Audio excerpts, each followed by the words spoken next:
दोस्तों, आज हम आपको बताएंगे कि तुलसी के पास दीपक जलाने से क्या पुण्य प्राप्त होता है। एक बार माता लक्ष्मी ने भगवान विष्णु से पूछा, हे स्वामी, तुलसी के पास दीपक जलाने का क्या महत्व है? प्रतिदिन शाम को तुलसी के पास दीपक क्यों जलाया जाता है? इससे मनुष्य को कौन कौन से फल प्राप्त होते हैं? दीपक जलाने की विधि क्या है और इसे जलाते समय कौन से मंत्र का उच्चारण करना चाहिए? कृपया मुझे विस्तार से समझाइए। तब भगवान विष्णु मुस्कुराए और बोले, हे देवी, आज आपने मानव जाति के कल्याण हेतु अत्यंत महत्वपूर्ण प्रश्न किया है। आपके इस प्रश्न का उत्तर देने से पहले मैं आपको एक प्राचीन कथा सुनाता हूँ, जिससे आपके सभी प्रश्नों के उत्तर स्पष्ट हो जाएंगे। इस कथा को ध्यान से सुनने मात्र से ही मनुष्य को 100 वर्षों तक तुलसी के पास दीपक जलाने का पुण्य प्राप्त होता है। माता लक्ष्मी ने उत्सुकता से कहा, हे स्वामी, मैं इस कथा को सुनने के लिए अधीर हूँ। कृपया इसे सुनाना प्रारंभ करें। भगवान विष्णु ने कथा सुनानी शुरू की। हे देवी, प्राचीन काल की बात है।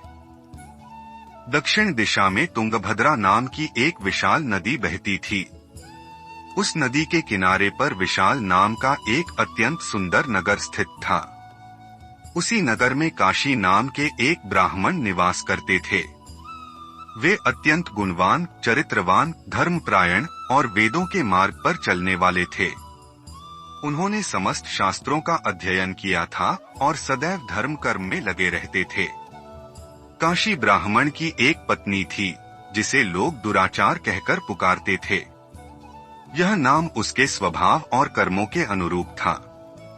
वह अपने पति का निरंतर अपमान करती और धार्मिक कार्यों में बाधा डालती थी।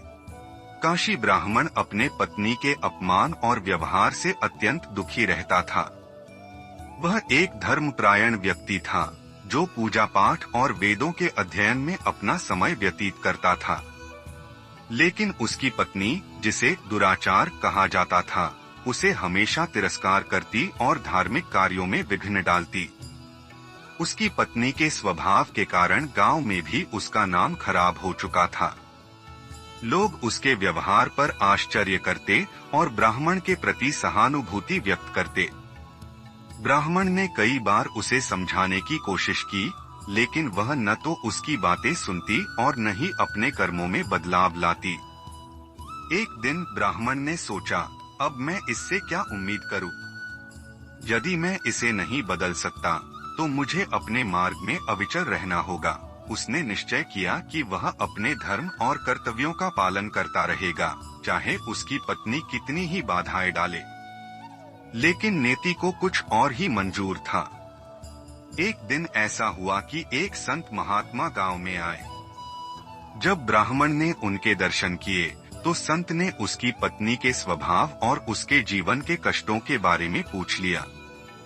ब्राह्मण ने अपनी पीड़ा उनके सामने रखी। संत ने ध्यानमग्न होकर कहा, तुम्हारी पत्नी के इस व्यवहार का कारण उसके पूर्व जन्म के कर्म हैं। लेकिन धैर्य और भक्ति से सब कुछ बदल सकता है। उसे सुधारने का उपाय है, पर इसके लिए तुम्हें और भी सहनशील और दृढ़ बनना होगा।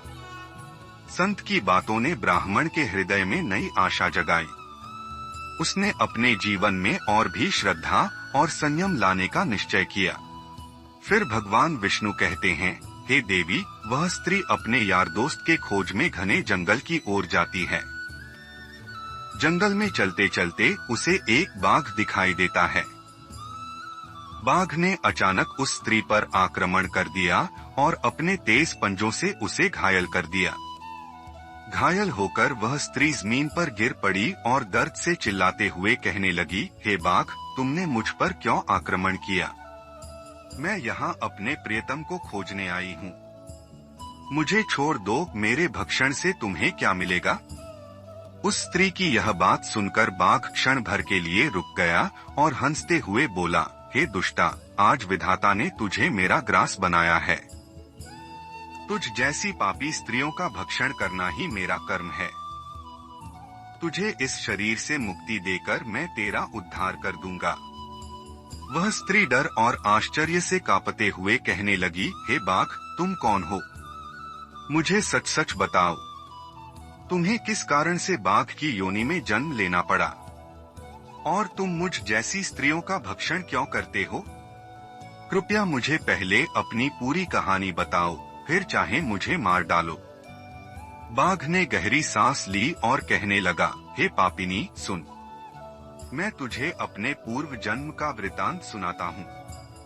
किस कारण मुझे यह योनि प्राप्त हुई और क्यों मैं तुझ जैसी स्त्रियों का भक्षण करता हूँ। पूर्व काल में दक्षिण देश में एक नदी बहती थी। उस नदी के तट पर एक महान तपस्वी रहते थे। उनका नाम वशिष्ठ मुनि था। वे सदा ध्यान और तप में लीन रहते थे। उसी क्षेत्र में एक गांव था जहां मैं एक ब्राह्मण कुल में जन्मा था, परंतु मैं अधर्मी और लोभी था। मैं सदा दूसरों को धोखा देता और उनके धन का अपहरण करता था। एक दिन मैंने एक पापिनी स्त्री के संग मिलकर तपस्वी वशिष्ठ के आश्रम से धन चुराया। उस धन को चुराने के पश्चात मैंने मुनि के शिष्य को भी मार डाला। मेरे इस पाप के कारण मुनि ने मुझे शाप दिया कि अगले जन्म में मैं बाघ की योनि में जन्म लूंगा और मेरी आत्मा तब तक मुक्त नहीं होगी जब तक मैं पापियों का भक्षण न करूं। हे स्त्री, मेरे इस शाप के कारण मैं आज यह जीवन जी रहा हूं। और तेरा पाप भी इतना बड़ा है कि विधाता ने तुझे मेरे ग्रास के रूप में भेजा है। अब तेरे पापों का प्रायश्चित यही है कि तुझे इस शरीर से मुक्त कर दूं।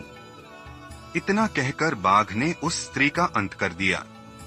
उसके प्राण छोड़ते ही यमदूत वहां प्रकट हुए और उस स्त्री की आत्मा को यमलोक ले गए।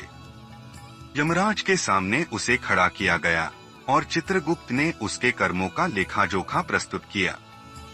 चित्रगुप्त बोले, हे धर्मराज, इस स्त्री ने घोर पाप किए हैं।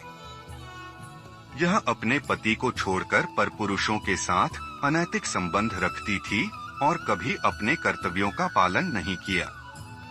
यमराज ने कहा, इस स्त्री को उसके पापों के अनुसार दंड दिया जाए। उसे अग्निकुंड में डाल दिया गया, जहां वह अनेक वर्षों तक जलती रही। फिर उसे अन्य नरकों में भी घोर यातनाएं दी गईं। इन दंडों को भोगने के बाद वह पापिनी स्त्री पृथ्वी पर पुनर्जन्म लेकर एक चांडाल के घर पैदा हुई। अपने नए जन्म में भी उसने पापों का मार्ग नहीं छोड़ा और अनेक अनुचित कृत्यों में लिप्त रही।